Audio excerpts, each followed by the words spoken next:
Hi, this is Preetha and welcome to Dakshin Curry. Have you attended any Tambhram wedding? If not, you have no idea what you have missed on. My favorite area is always the dining area.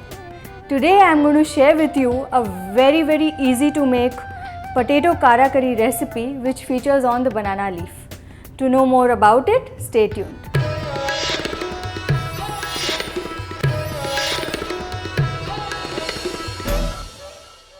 The essence of this recipe lies in its simple spice mix. So let's not waste any time and let's look at the ingredients which are required for the recipe. I'll be using around a teaspoon of oil for the spice mix and around a tablespoon later. The main ingredient is potatoes. I have used around 3 medium-sized potatoes. What I've done is I have boiled it, peeled it, and then I have cut it into dices. If you're going to use a lot more oil in this recipe, you can use this raw also. Apart from that, we'll be using a spice mix, and for the spice mix we are going to use some dried red chillies, around a teaspoon of coriander seeds, a teaspoon each of urad dal and chana dal. I have some hing dissolved in water which I will be using, a little bit of tamarind just for extra flavor, a pinch of turmeric powder, salt to taste, a little bit of raw rice, some coconut chunks around a tablespoon, some curry leaves and some mustard seeds around a teaspoon or so. So let's not waste any time, let's look at how to make this spice mix for the recipe. So I'll be adding very little oil. I have a pan which I have heated up, so around half a teaspoon of oil, and once this starts to heat, I'll start adding the ingredients one by one which is required to make the spice mix. So first I'll add some urad dal, around a teaspoon. Along with that I'm going to add some chana dal. So as you can see, I've used a little bit of oil to make this spice mix. What you can do is you can also avoid it. If you want to keep it for a long time, what you can do is you can avoid the oil and also the coconut. And once you have roasted and ground this, all you need to do is put it in an airtight container and then store it in the refrigerator.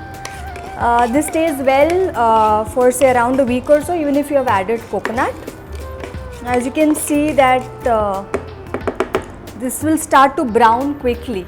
So whilst that's happening, we are going to add the other ingredients also, around a teaspoon or so of coriander.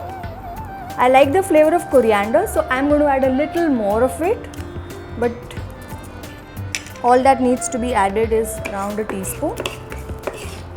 Some people also add pepper in this, or say a little bit of fenugreek seeds.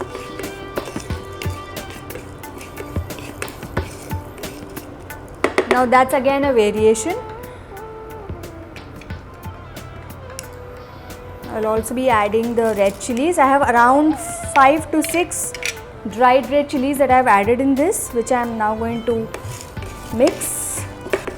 And now we need to saute this till you get a very nice aroma of the dhania.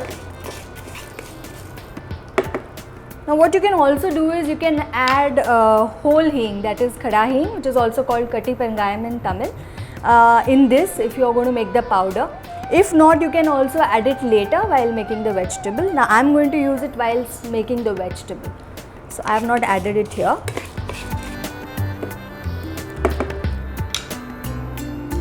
Now once this starts to heat up a little, I'll be adding a little bit of rice. Now this is completely optional. Why I'm adding this is it will give that extra crunch in the recipe. The masala will coat well with the potatoes. Now after adding the rice, you don't need to cook it that much. You just need to mix it up a little. And now I'm getting the aroma of dhania, and at this point of time I will be adding the coconut also. Now like I told you, coconut I have added around a tablespoon or 2. You can chop it up finely and add, but because you're going to make it into a powder, I have not bothered to do so. Now once you have added this, all you need to do is give it a quick mix. Now if you are going to store it, what you can do is add a dash of salt. But if you are going to make this just instantly for the recipe, then you don't need to do that. Now once this is done, what I am doing is I want my potatoes to have a little bit of tangy flavor, not over the top, which is why I am going to be using a little bit of tamarind.